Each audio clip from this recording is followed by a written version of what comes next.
Okay, just wanted to I don't know, just start doing more video stuff because Substack can allow for video stuff now, which is great.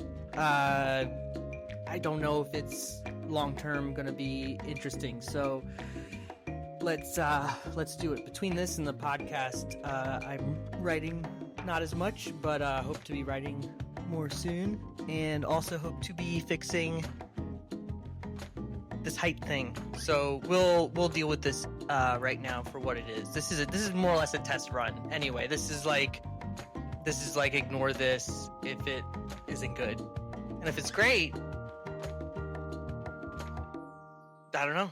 We'll figure it out. But I thought it'd be super fun to just kind of like talk about what I've been playing or reading, and do it more of that, maybe like once a week, something like that, because I play a lot of video games. Obviously, thankfully, I travel a lot for work, but a lot of my work also takes place at home. So I am playing video games a lot more easily than being stuck in retail for 10 hours at a clip. So it's nice. Anyway, so I'm going to talk about a few things. First thing I'm going to talk about is that I just started last night Brute Force Trails by Dean Wesley Smith. Dean Wesley Smith is a genre writer. He did the Resistance book, which I have a copy of, and then accidentally ordered another copy of yesterday because I thought I didn't have a copy. So there you go.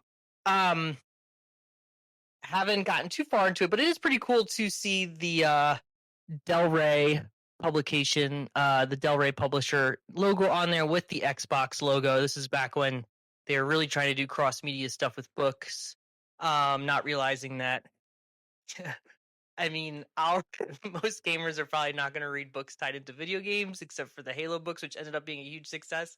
But it is pretty funny. A couple of things is that Del Rey doesn't really exist anymore, so that's really funny. Also, this was done in a trade, mass market size, which I love. And it's like a prequel to the game.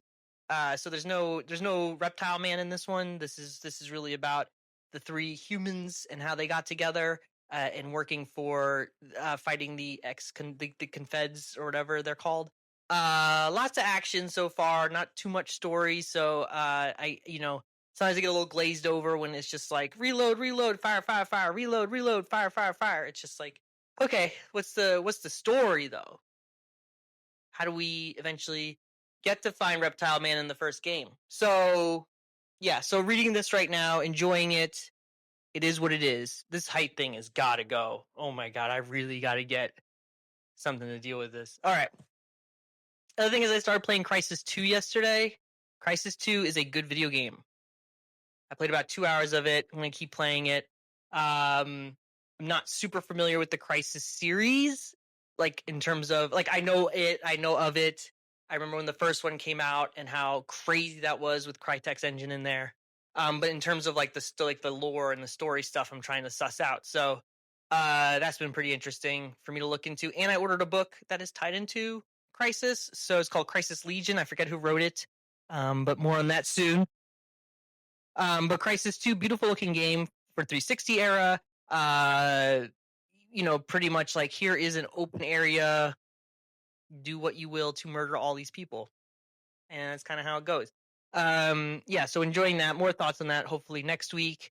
But yeah, been really liking it. Yeah, I got this limited edition version from GameStop, which the codes inside obviously do not work.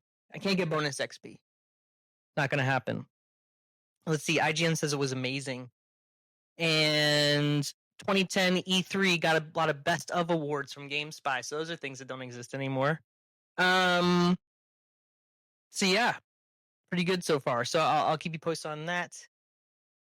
And lastly, Mitch and I, for the podcast, are going to be recording a video on Heavenly Sword because we replayed it, and it's one of the Ninja Theory games that we forgot to play back when we were doing a lot of the Ninja Theory games. So very excited to talk about that with him because I enjoy going back to it.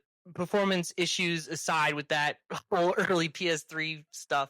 But Yeah, there'll be a whole podcast about it, but I think it's a great little game, not little, um, that is kind of held back still by just issues with that damn cell processor.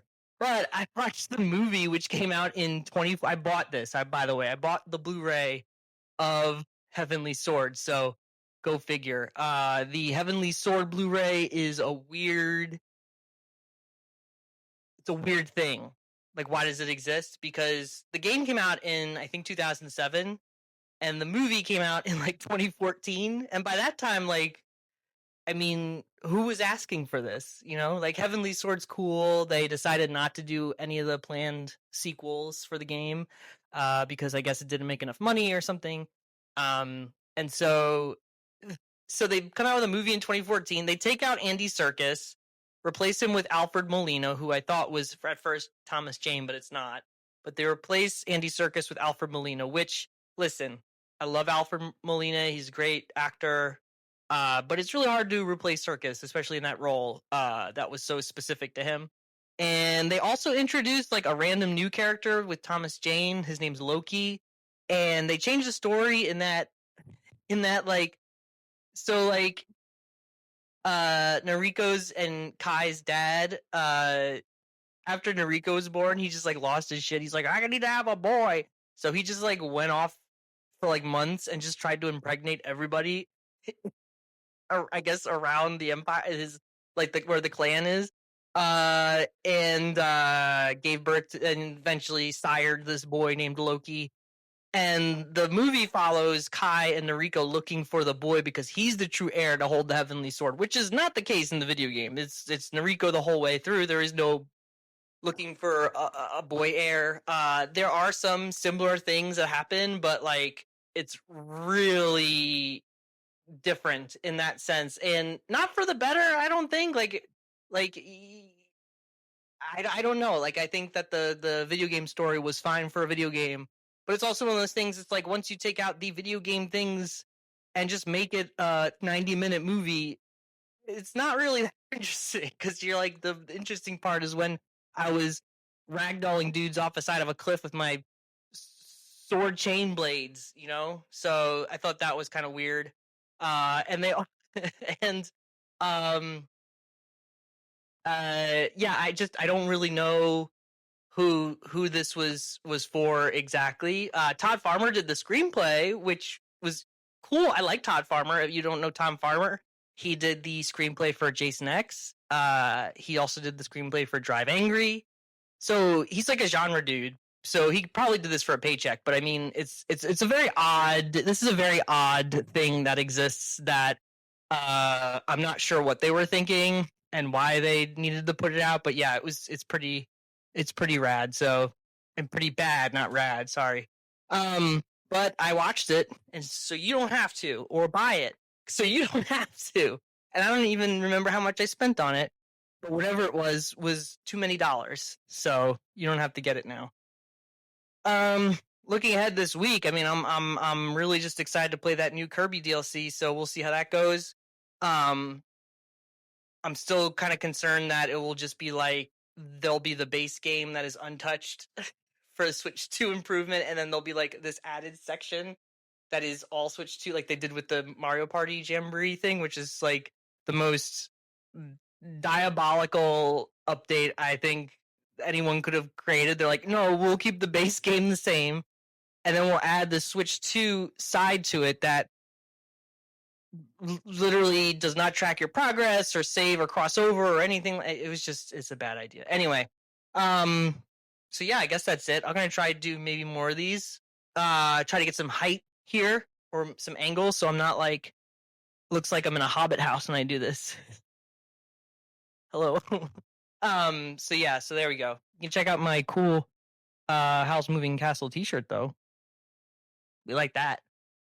Right, bye.